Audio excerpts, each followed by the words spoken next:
Тірі адамның тіршілігі өлгенде таусылған ба? Бір айда қолға тиетін жалақым кешігіп, азық-түліктен қысылған соң, қорадағы тоқал ешкімді базарға шығаруға тура келген. Обалы не керек? Қолдағы адал малым жарады. Базарға кірмей жатып ақ, сүйегі ірі, бітімі келіскен оған бірден құда түсушілер қатары тым көбейіп кетті. Ақыры діттеген бағам болып, әп-сәтте ешкімді саттым да жібердім. Сонымен қалаға әжептеуір ақша түскен соң көңілденіп, ыңғылдай ән салып жүріп, базарды емін-еркін аралауға кірістім. Одан ыстық бәліш жеп, бір саптаяқ сыраны да рахаттана өңешке қарай қылғытып алдым. Кенет, «Әй, ерке бала, тоқташы!» деген дауыс ту сыртымнан шықты.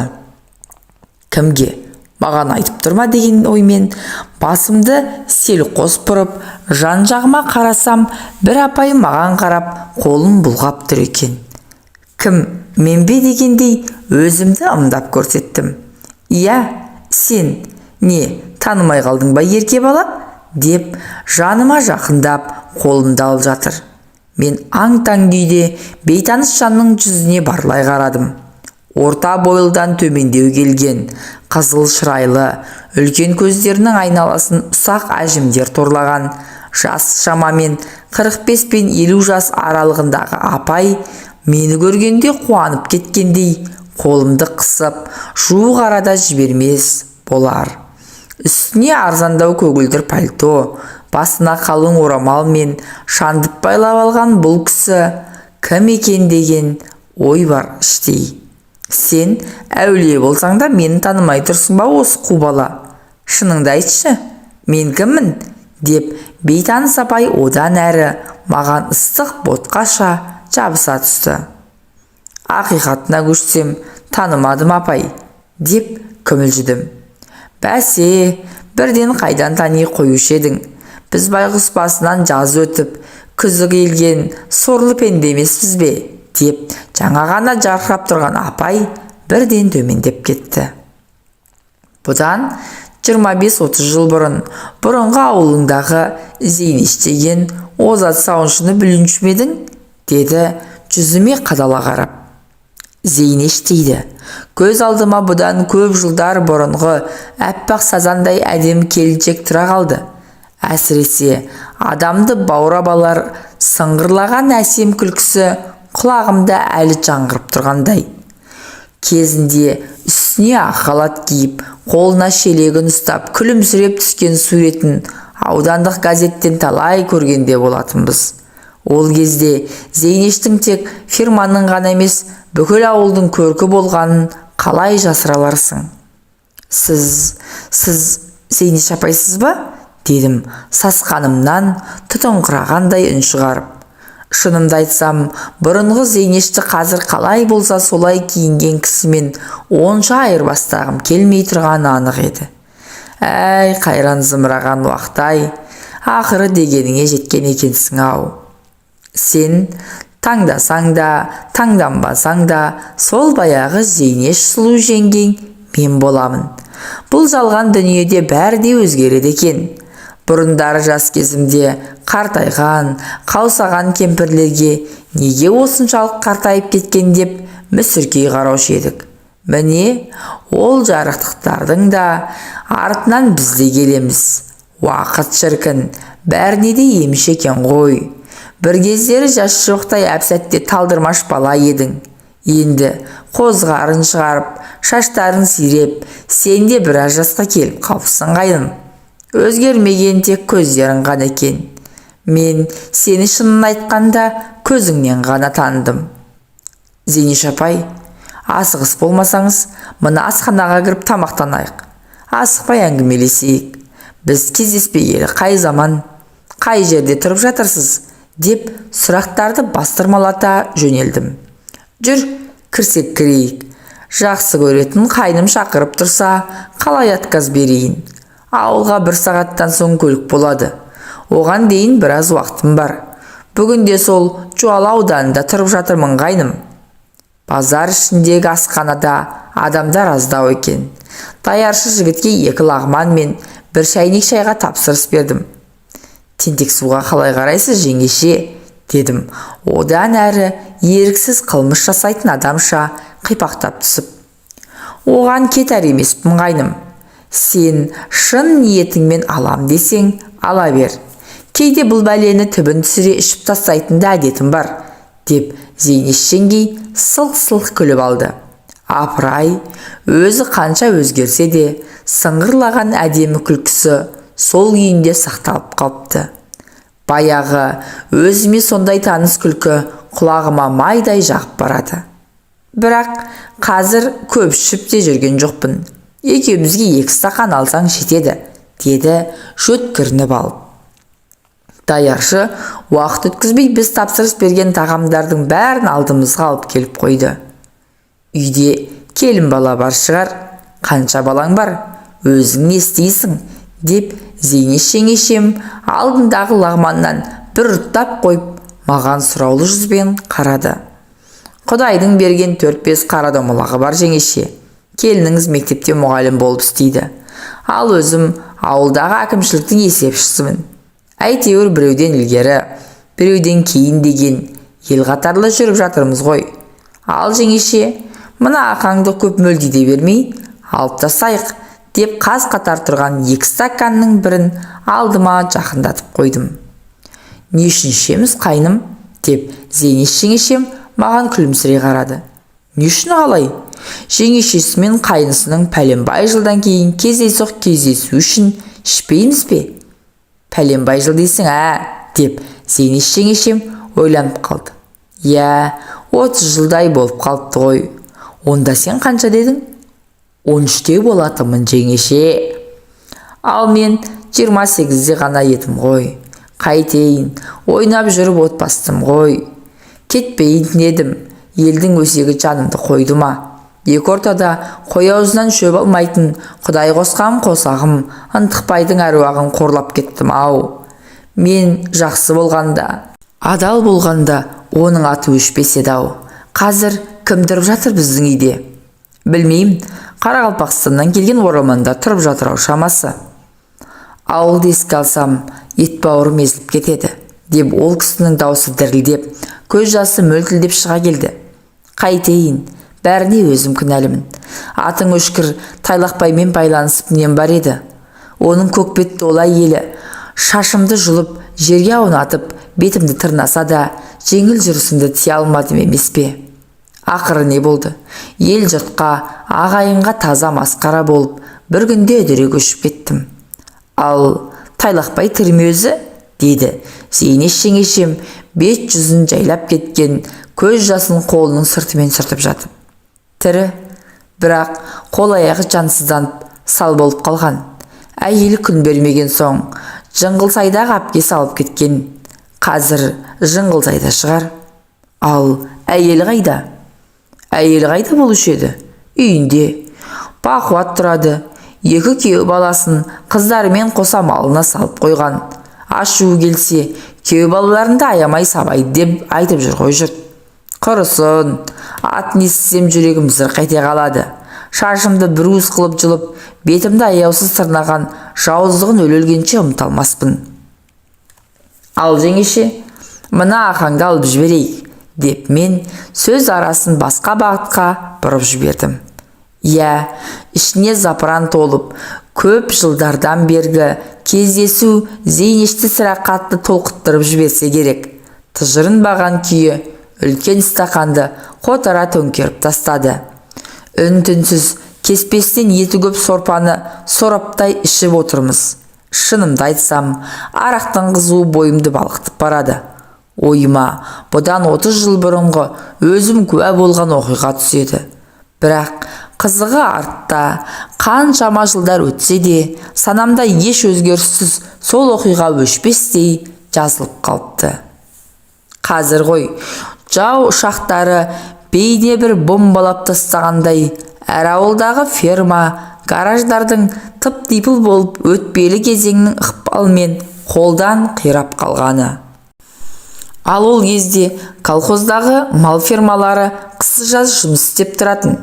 Түнге қарай электр шамдары саумаладай жарқырап, еңбек қарқыны еш уақытта бәсеңдемейтін. Біздің ауылда кезінде сиыр сауатын, бұзаулар тұратын фермалар болатын. Ол жерде менен 6 жас үлкен әпкем де сауыншы болды. Ол кезде мен 7-ші класста оқитынмын. Қолым сабақтан босағанда фермаға келіп, әпкеме жәрдем беріп тұратынмын. Сиырлардың шөбін салсам, малын шығарам. Ферманың өзі біздің үйден 10 қашық болмайтын. 200 метр жүрсең болды, сарайға адаспай аяқ тірейсің. Зейнеш жеңешейде фермада сауыншы болатын. Жаңа әңгімеміздің басында айтып өттім ғой, оның озат сауыншы болғанын. Суреті колхоздың құрмет тақтасы мен газеттен түспейтін. Өзі де сол кезде әдемі еді. Қарақаттай мөлдір көздері жәудіреп, қою қара шашы ақ қалатының сыртына шығып, өзіне сондай жарасып тұратын. Жан баласына бұйырып сөйлемейтін. Бар жұмысты күліп жүріп өзі тындыратын Зейнешті ферманың бәрі жақсы көретін.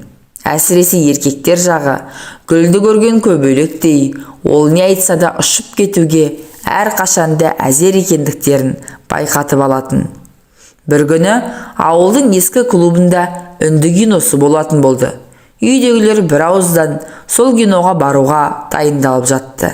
Бірақ бір әттеген айы дәл сол күні әпкемнің қоңыр пальтосы фермада қалып кетіпті.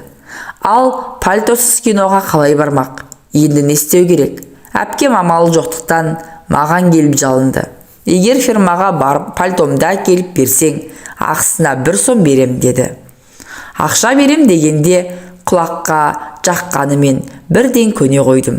Өйткені қараңғы түсіп қалған, қорқам деп те тағы бір айттым. Қорықсаң, бөрібасарды ертіп алсайшы, деді әпкем, қиылып қоймай. Жарайды, барайын, бірақ алдымен ақшаңды бер, дедім қасарсып. Ақшасын берді, оны жақсылап қалтама салып алдым. Одан әрі бөрібасар екеуміз фермаға қарай бет алдық. Келсек, сарайдың шығыс жақтағы қақпасын іштен іліп қойыпты. Оның ар жағында кішкене есікті итере жүріп, әрең дегенде ішке кірдім. Ұзын түреудегі шегеде ілулі тұрған әпкемнің пальтосын алып, енді қысылыспай басқа есіктен шығайын деп ойладым. Сиырлар тұратын сарайдың ішінде ешкім жоқ. Электр шамдары самаладай жанып тұр. Даладағыдай емес, ішінде малдар болған соң ба, сарай іші жып-жылы. Кей сиырлар жатып алып, күйіс қайырып тұрса, кейбірі құрғақ шөпті бырт-бырт үзіп жеп тұр. Әпкемнің пальтосын қыса ұстап келе жатқан мен кенет жердің астынан шыққандай күңгірлеп шыққан дауыстарды естіп, селк етіп тұра қалдым.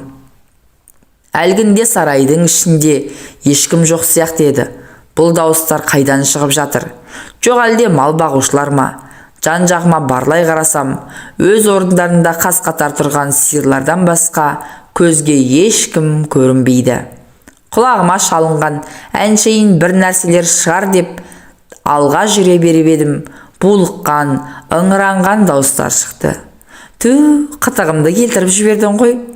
Жайырақ сүйші жаным, деген әйелдің қылымсый шыққан дауысын анық естідім. Қайдем енді?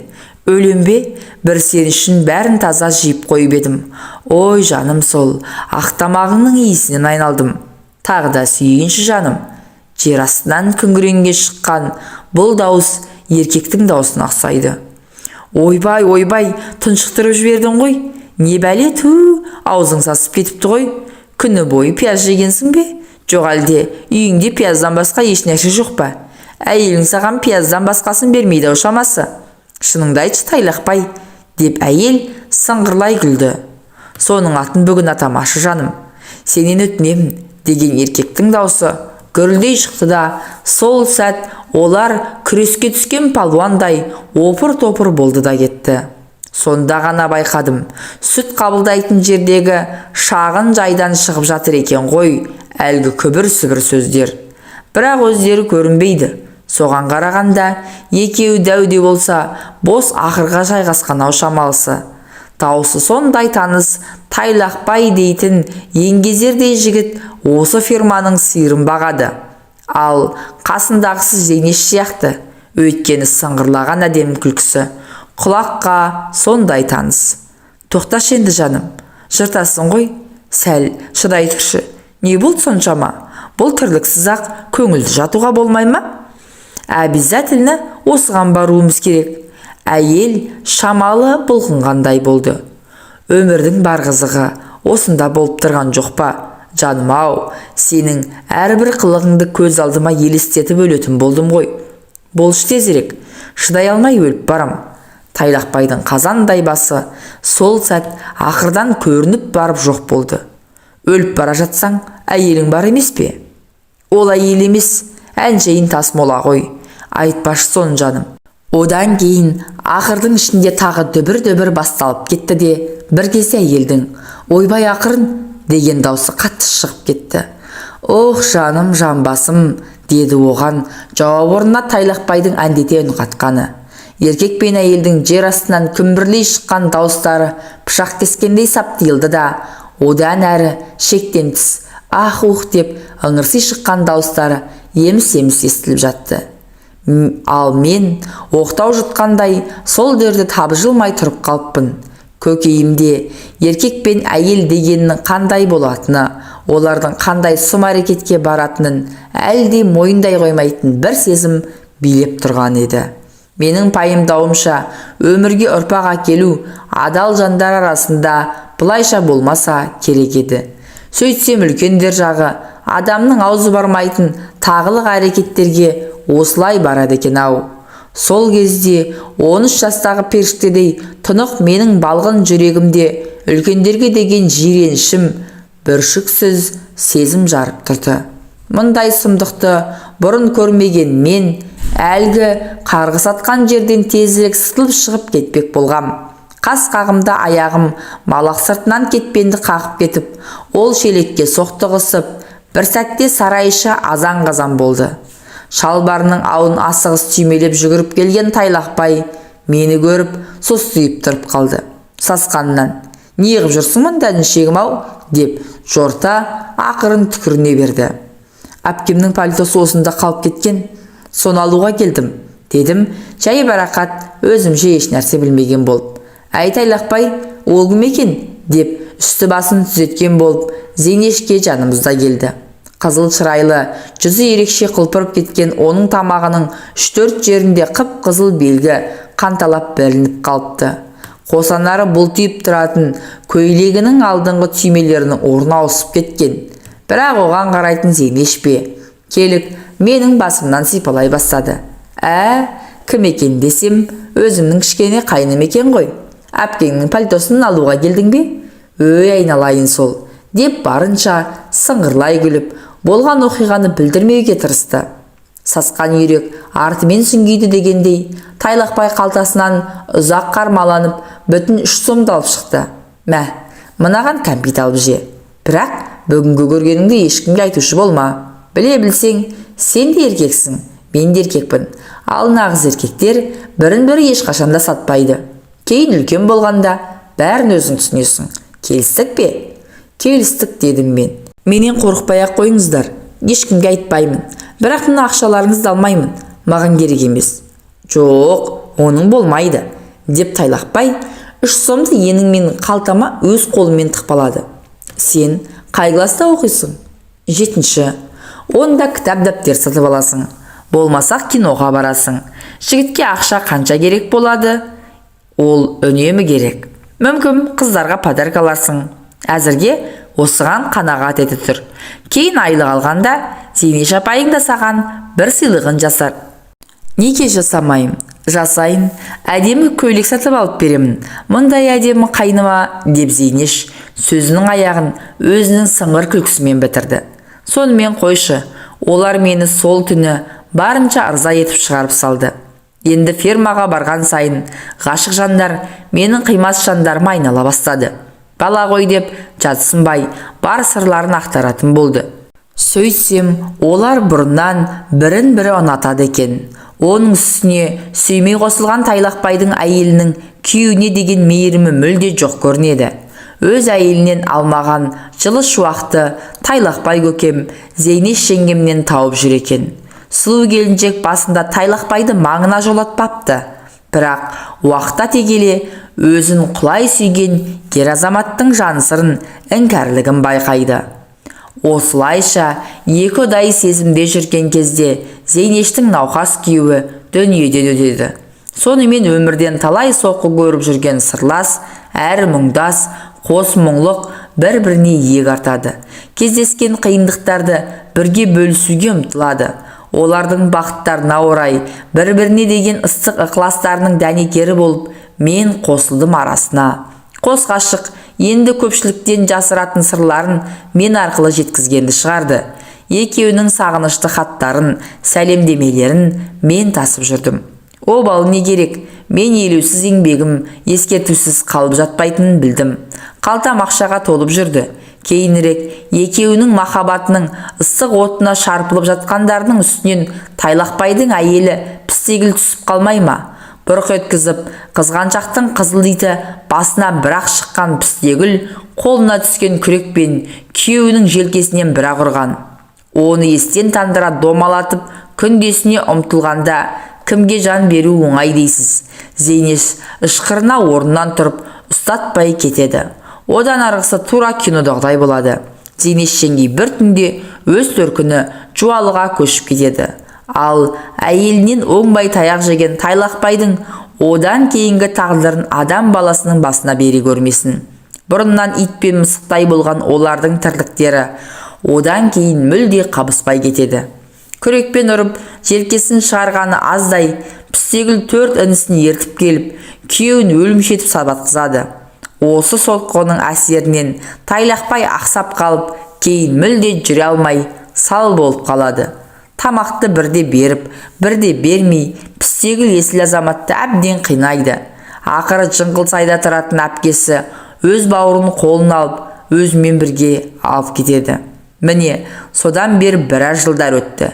Пістегілдің күйеуінің артынан іздеп бармағанына. Жуалы жақта сауыншы болдым, дейді менің ойынды көп дөп басқандай Зейнеш жеңгем. Бірақ ол жерде дәл ауылдағыдай құрметке жете алмадым. Оның үстіне өз төркініңде бәрі алақандағыдай көрініп тұрады. Сәл көзге түссең болды, өсекке қаласың. Бағымды сынап, 2 рет тұрмысқа шығып едім, жолым болмады. Сосын болмаған соң қайтыс болып кеткен анамның отын өшірмейін деп қара шаңырақта тұрып жатырмын. Бір өзім тұрғанша ермек болсын деп Вановкада тұратын үлкен әпкемнің қызына асырап алғанмын. Шамамның келгенше ол қызды оқыттым, шоқыттым. Бірақ жұмыс істеуге мұрша бермей, Ақбиіктің жігіттері алып қашып кетті. Ертең Құдай қаласа соның тойы. Құдалығымен қоса шақырыпты. Соған анау-мынауды қарыштап жүрмін. Сені базарда кездестіріп, жастық шағым көшіп кеткендей қуанып отырғаным осы еді қарағым. Міне, бір кездегі сұлу жеңешеңнің өмір тарихы осылай қайным. Сіздің әңгімеңізден кейін әлгішкен арағымыз бойымызға жұқта болмай қалды ғой. Тағы бір қайталап жіберсек қайтеді жеңеше, дедім мен де ауыр ойдың қыспағынан қалай құтыларымды білмей. Қайталасақ, қайталайықшы. Тіпті айғыр стаканға тапсырыс берсең де болады. Енді маған бәрібір. Бүгін ішпегенде қашан ішеміз. Жуалыға жеткенше тарап кетеді. Ақыры болары болды ғой. Мен даяршыға тапсырыс бергенше, тыстан қалың киінген 2 келіншек біз отырған асханаға кіріп келді. Түу әпкей, қайда жүрсіз? Сізді іздемеген жеріміз қалмады ғой. Болыңыз тезірек, газель келіп қалды. Жүктерді ішке тиеуіміз керек. Қазір сәл күте тұрыңыздар. Мына ағайыным жолығып қалып, енім-ай, әкелсеңші тезірек жаңағыңды. Зейнеш жеңешең екеуміз даяршы жігіт әкелген айғыр стаканды соғыстыра-моғыстыра асығыс тартып алдық. Ал жақсы ерке бала, менен еліңе сәлем айт. Бір кездергі озат сауыншы Зейнешті әлі ауылдағылар ұмыта қоймаған шығар.